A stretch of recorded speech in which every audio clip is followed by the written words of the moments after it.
I just wasn't prepared for it. I was honestly ready to leave Egypt. Just know they are probably going to do this. In Egypt, though, it was a whole different ballgame. Is Egypt only a place where you're going to get scammed, or is it actually worth going to? I want to have an honest conversation with you about my experience in Egypt, and it ended up actually being one of my favorite countries in the world, despite all of the crazy stuff that goes on.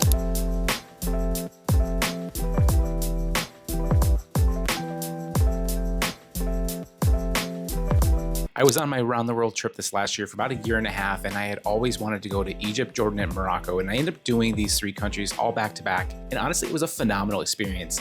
There are a lot of people out there talking about, though, just scams and saying that they don't recommend you go to Egypt, and honestly, we got to talk about this. We got to talk about the elephant in the room, right? We have to talk about this. And I want to be honest and transparent with you as somebody who's been to over 50 countries and been to 5 of the 7 continents. And honestly, I haven't had issues in really any country until really Egypt. And I'm not saying that in a bad way. I think what really happens is most people that are going to Egypt don't understand really what's going to happen once you step foot in the country and you step past immigration at the airport.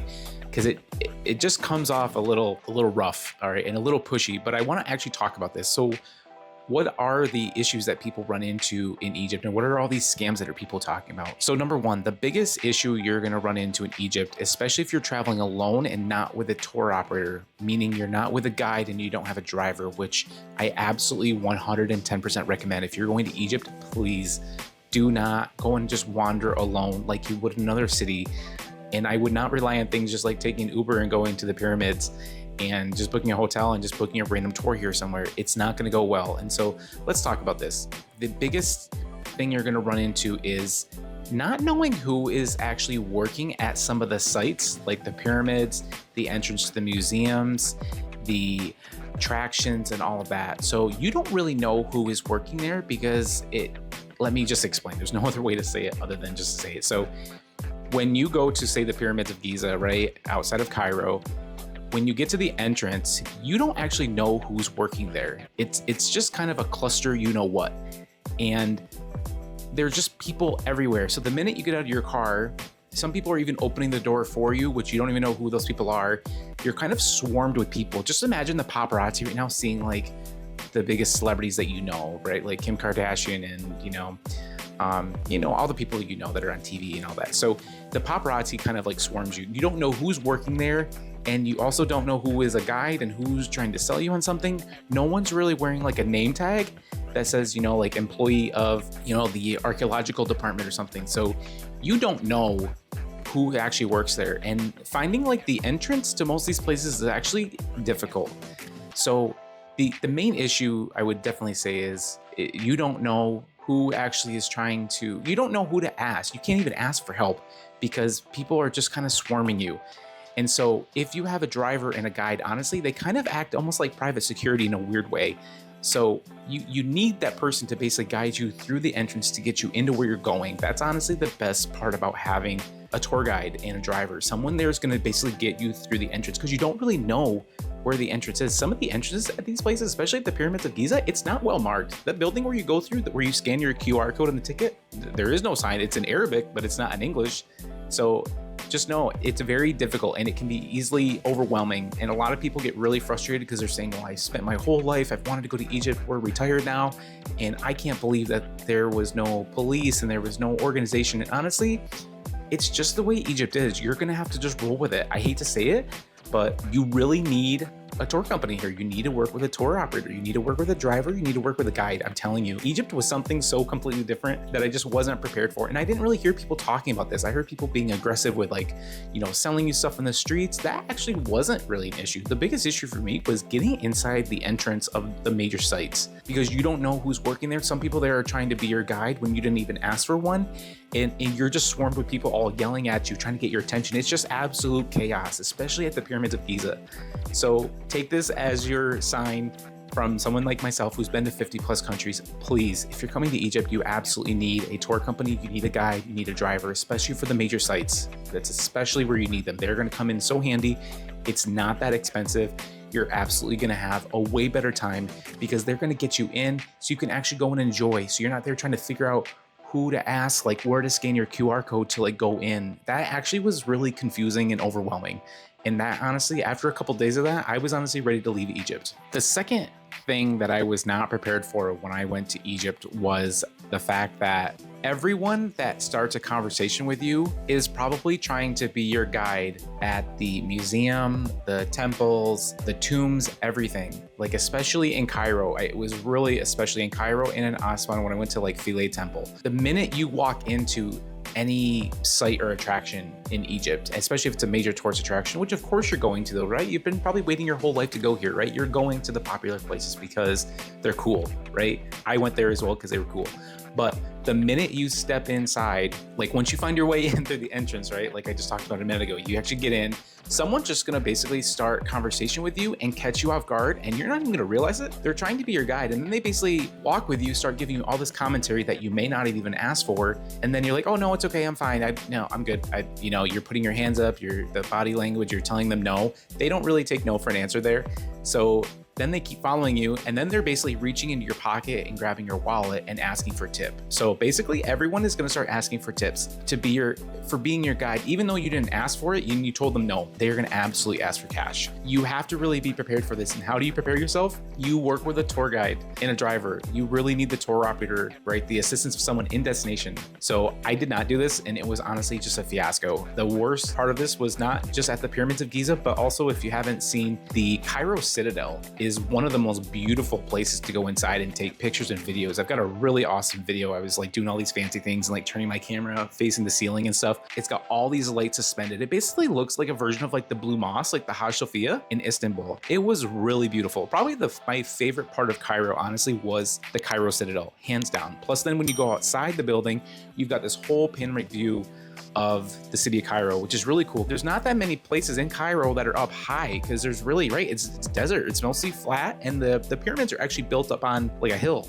So you don't really get that vantage point except for the Citadel. So I remember going to the museum right next door, and I'm just forgetting what the name of it was. I'll think of it in a second. But I walked in and they tell you to take your shoes off, and then someone just starts talking to you. And I was like, okay, thanks. No, and then I was like, okay, I'm fine. Sorry, no, don't need anything. And then he's pointing to my wallet, taking it out, and then reaches into my wallet and took some cash out. So just know they are probably going to do this. So if you think you're going to go wander around Egypt independently without the help of a tour operator, I think you're wrong. You're absolutely crazy. It's going to be so difficult, and you're going to get so angry and frustrated like I did, and it's probably going to dampen your trip. And you're going to come back from this saying, oh my God, thank God that's over. And some people have even said I would never go back to Egypt.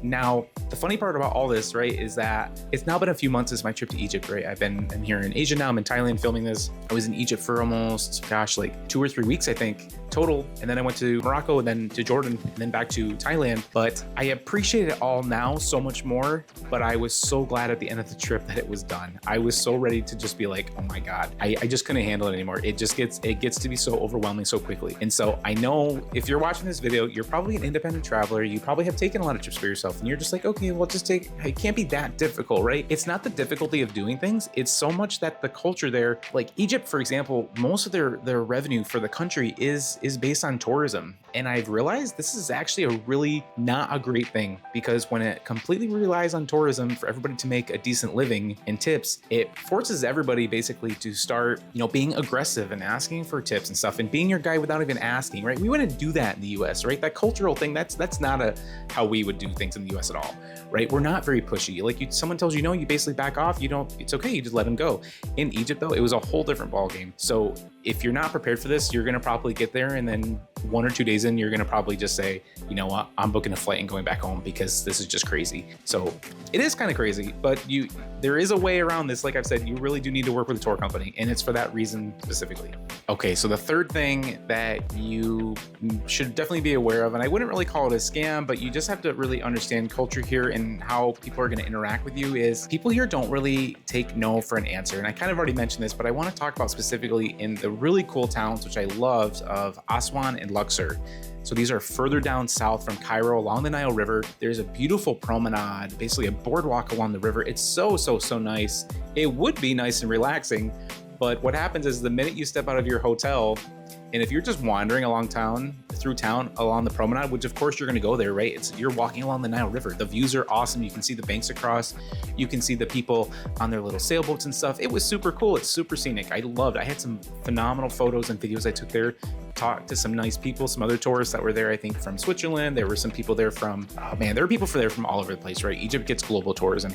But the people on the horses and the camels and the donkeys and stuff are driving through town, right, with their carriage, and they do not accept no for an answer. So this can get really frustrating really quickly. And I saw other people basically screaming at the Egyptian dudes that were doing this, but basically they follow you through town. And it's not so much like sexual harassment style. It's not like that. And my friends who have been, that are from Egypt and have also studied there and lived there for many years of their lives have told me, Nick, it's just kind of the norm here. It's not like sexual harassment. It's not like that at all, but they are absolutely following you. And if you even make eye contact, like you absolutely need to be wearing dark sunglasses, right? You're wearing dark sunglasses. You should probably be wearing a hat, a wide brim hat at mind that, and probably like a scarf or something to keep the sun off your skin because it's hot. But you absolutely need your Ray Charles face, right? You need your poker face on, because if you make a facial expression or even like look or even say like, oh, no, thanks, they are then going to even continue following you. And instead of normally maybe up the road, they'll kind of leave you alone. If they see another tourist coming, they'll go and try to talk to them and ask them if they want a ride in the carriage, which is cool, by the way. I think you should do it. It absolutely was cool. It is cool. Like, where else in the world are you going to ride like a horse carriage along the Nile River? Like, really, it is cool, but the people there are just really, really pushy, and there's no other way to say it. It's gonna happen. So is there a way really to prevent it? No, but what you probably should do is, having dark sunglasses, right? You don't even need to sometimes say no thanks. Sometimes not saying anything or even engaging is the best way to they'll eventually move on and find someone else to talk to or try to bother. But you can't think of it as them trying to really bother you. This is kind of the norm here. This is what's also going to happen at the pyramids, right? There are people riding camels through the pyramids of Giza once you go in and you start walking around, right? Because it's a road that wraps around the pyramids, right? And the Sphinx, right? It's a whole road that wraps around from front to back. And there are just people there with camels, and like they just start following you and just kind of keep going until they see someone else. So it's gonna happen. But if you're there with a tour guide and a driver, like if you have someone there with you, like with the tour company, it alleviates like 90% of like the kind of frustration, right? So don't let that ruin your trip. I know some people say it's a total scam. I don't think that part's a scam. It's just really you not being prepared for what you're getting yourself into. And again, how do you prevent this? You really need to work with a tour company. You need to work with a tour operator who's gonna give you a guide at the major sites, especially at the major sites, and you're gonna need a driver. You're absolutely gonna need a driver, because getting out of those places too can be a nightmare. Okay, so the fourth and final thing to really be aware of, I would actually call this kind of a scam, but it's just how people do things here, and this is completely normal, and I would not recommend doing what I did.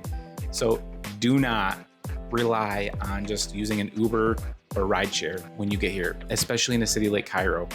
Yes, I realize Cairo is the capital. It's a massive city. The airport is one of the largest airports in all of Africa. I should say, I think in Northern Africa, largest airport. People there, the whole rideshare thing, let me just actually give you the story. Let me explain this, because I think this is good. So normally, if you need an Uber, right, in the US, right, let's say you go to a concert or you're going anywhere, right, you open the app, you input your location, you make sure your GPS is turned on, you then type in your destination, right? You click submit, and a driver shows up a few minutes later, right? And charges your credit card. It's a pretty simple, straightforward task, right? It's kind of like taking a shower, right? You shower, you dry off, you put your clothes on, you get ready for your day. That's not really how it happens here. So kind of laughing because somebody told me that they couldn't believe this actually happens. And I was like, yeah, this is actually what happens. So in Egypt, if you're using a rideshare, there's a 50% chance that, number one, the driver will cancel the ride halfway in. So you are now driving with somebody with no record that trip actually occurred. It looks like you canceled the ride. The driver will either cancel it, or the driver will ask you to cancel the ride and then just pay them cash. So that's part one. Part two here is when you go to get in the car, right? So when the vehicle shows up, if you're using Uber or another rideshare in Egypt, so usually I get in the back seat, right, and I put my seatbelt on. I would definitely recommend wearing a seatbelt in Egypt because there is a lot of kind of crazy driving. But So basically the driver will not just start driving towards your destination. They will take out their phone and in Google Translate have this long-winded 5-minute message to give to you because they are speaking Arabic, right? And they probably don't speak much English. And if they do, they just don't want to use it. And they're going to tell you a couple things. So they're going to tell you, oh, the pyramids are closed today. Oh, there's no signal where we're going. There's no cell phone signal, which is a lie. There is cell phone signal. More on that later. And I did get a SIM card in Egypt. I think I had Vodafone. I think the Orange or Vodafone. It worked fine. It was perfectly fine. And I would recommend getting a physical SIM there. But they're going to then tell you, oh, this is going to be a round trip journey, that they're going to be your driver now for the day. They're not telling you that they are being your driver for the day, but they are absolutely going to tell you that this is a round trip journey. They're not just going to drop you off like what you ordered in the app for, right? What you ordered, right? And then they're going to come up with this story of like, oh, we're also going to go to these 2 other museums, and then we're going to go on the other side of town and go to this place. So basically they're trying to basically be your tour company, your tour operator for the day that you didn't ask for, in that you open the app right to go to one single destination. So, and then they cancel the ride. And usually before that happened, I used Google Translate and said something not so nice. And I said, you know, you really shouldn't be taking advantage of people and doing that. And then I get out of the car and close the door. And then what happens is you have to order another car. And this usually takes 3 to 5 times. I'm not kidding. You will waste so much time waiting for a rideshare. And I know what you're thinking. You're like, Nick, we use Uber here all the time. We use it in every country we go to. I understand that. What you're not understanding is what people do here. This is what's gonna happen. This was the norm every day of my trip. And honestly, I regret not going with a tour company. It would have saved so much time and frustration. And I just kind of am kicking myself in the butt because I wasted so much time. I feel like I could have seen and done so much more had I just worked with a tour company. And I have we have like 50 really great tour companies that we work with in Egypt. And what happened was I left Thailand like really quick. I was actually in Sri Lanka, and there was a business class flight that opened up from Sri Lanka to Abu Dhabi, and then Abu Dhabi to Cairo. And I was like, oh my gosh, this is it. I can finally go to Egypt. Then I'm like, well, while I'm there, I'll just go to Jordan and Morocco, and I'll do all 3 countries over like 6 weeks or 2 months. And that's what I did. But I did fly business class with Etihad, which was awesome, by the way. We'll do a video on some of the airlines and premium stuff because some airlines absolutely are worth it, but that's another video topic. Just to get back on the topic of rideshare, it's not really reliable. Now, if you're in Cairo, for example, and you're just going to a restaurant, like say you're going to go to Zamalek, right, which is kind of a nicer neighborhood. Lots of restaurants. There's easily walkable. It's a nice neighborhood. It's kind of like on the little like island in between Old Cairo before you cross over the river. Actually, I think you cross over the river. Yeah, I was taking the bridge over. The Zamalek was really cool. They're really cool. I think it was called Cairo Kitchen. It was a cool place I went to for a restaurant. Going to a restaurant was not really the issue with rideshares.